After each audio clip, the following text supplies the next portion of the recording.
Hello, আসসালামু আলাইকুম। চলুন দেখে নিই ইন্টারঅ্যাক্টিভ ফ্ল্যাট প্যানেলে নোট 3 তিনটা প্রথম functions. File, import and export. প্রথম যে অপশনটা সেটা হচ্ছে ফাইল। ফাইলে ক্লিক করলে দেখতে পারবেন new, open, save and save as. So new যখন আপনি ওপেন করবেন তার মানে আপনি যে গ্রিন উইন্ডোটা দেখতে পাচ্ছেন সেটা হচ্ছে অলরেডি একটা ফাইল।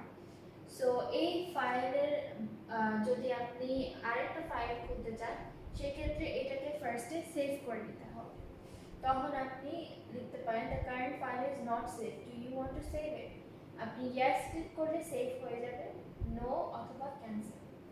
ইয়েস ক্লিক করলে এখানে চলে আসবে যে আপনি কোথায় সেভ করতে চান, আর এটা নোট ফাইলেই সেভ হবে, ডেস্কটপে এটা সেভ হয়ে যাবে। সো আমি সেভটা ক্লিক করে দিলাম। এখন যেটা হবে সেটা হচ্ছে আপনি নতুন একটা ফাইল খুলতে পারেন, নতুন ফাইল খুলে নতুনভাবে আবার স্টাডি করতে পারেন। সেকেন্ড অপশনটা হচ্ছে গিয়ে ওপেন। সো আপনার যদি অলরেডি প্রিভিয়াসলি সেভড কোনো ফাইল থাকে সেক্ষেত্রে আপনি এইখান থেকে ইম্পোর্ট করে নিতে পারবেন বা ওপেন করে নিতে পারবেন। ওপেনটা করলে সাথে সাথে চলে আসবে ফাইলের অপশনসটা। থার্ড যে অপশন সেটা হচ্ছে কি সেভ। সেভ ক্লিক করলে সাথে সাথে সেভ হয়ে যাবে। আর এটার পরে সেভ অ্যাজ যদি আপনি ক্লিক করেন তখন এখানে অপশন আসবে अगेन আপনি যেই জায়গাটায় ফাইলটাকে সেভ করতে চান অথবা কোথায় নামটা যখন ইনসার্ট করতে চান অন্য কোনো ডিফারেন্ট কোনো নাম সিলেক্ট করতে চান সেক্ষেত্রে আপনি করতে পারেন। ইম্পোর্টে চলে যাই। ইম্পোর্টে আপনি ফার্স্ট কোনো কিছু যদি ইম্পোর্ট করতে চান আপনি সেটার মাধ্যমে ইম্পোর্ট করতে পারবেন।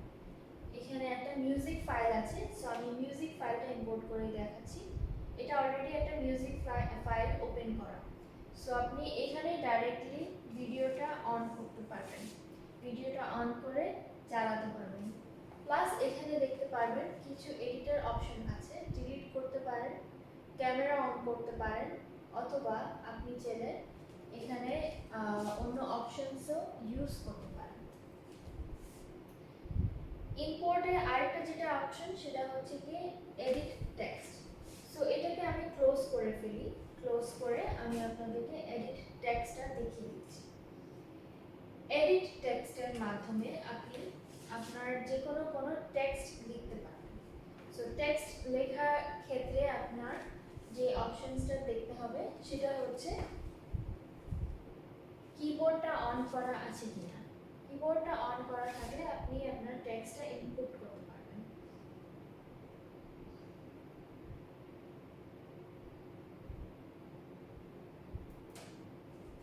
টেক্সট আমি অলরেডি ইনপুট করে ফেলেছি।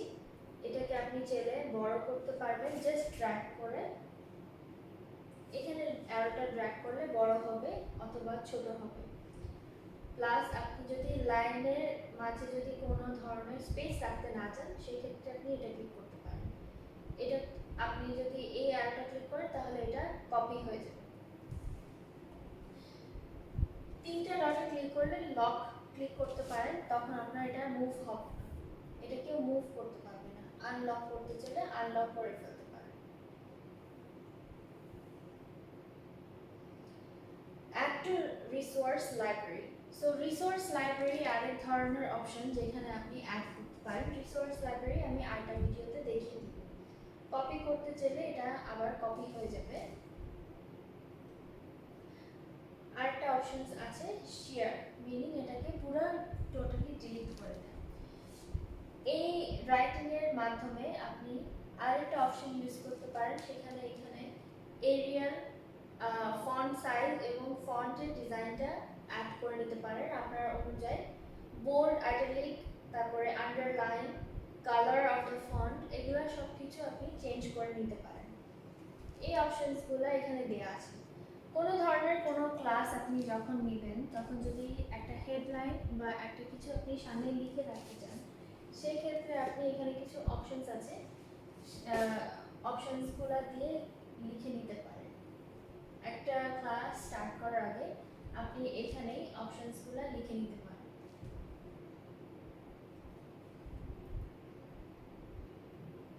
লেখার পরে যেটা যেটা হবে সেটা হচ্ছে আপনার স্টুডেন্টরা জানতে পারবে যে আপনার এখন কোন ক্লাসটা কন্ডাক্ট করা হচ্ছে। এখানে যে বাকি অপশনসগুলো আছে সেগুলো আমরা দেখে নিই। ইম্পোর্ট ফাইলে আবার যদি যাই আমি, আছে recognition manually. So recognize manually basically আপনি যখন এটা কোনো কিছু হ্যান্ড রাইটিং করবেন তখন অটোমেটিক্যালি আপনার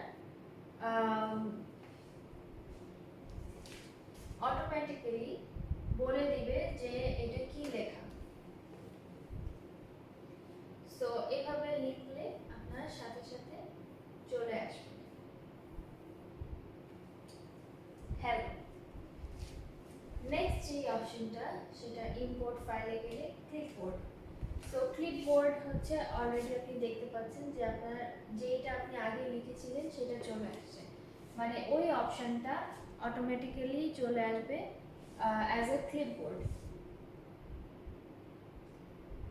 জেনারেল ম্যাটেরিয়ালে গেলে আবার সেই জেনারেল ম্যাটেরিয়াল যেটা নিয়ে আমি আগে কথা বলেছি সেটা চলে আসবে। সো এখান থেকে আপনি আরো কিছু সিলেক্ট করতে চাইলে করতে পারেন। আপনি যদি পিন নোট করতে চান সেক্ষেত্রে আপনি পিন নোট করতে পারেন। ইম্পোর্ট ফাইলে এই কয়টা অপশনসগুলো আপনারা ইউজ করতে পারেন। চলুন দেখে নিই এক্সপোর্টে কি আছে।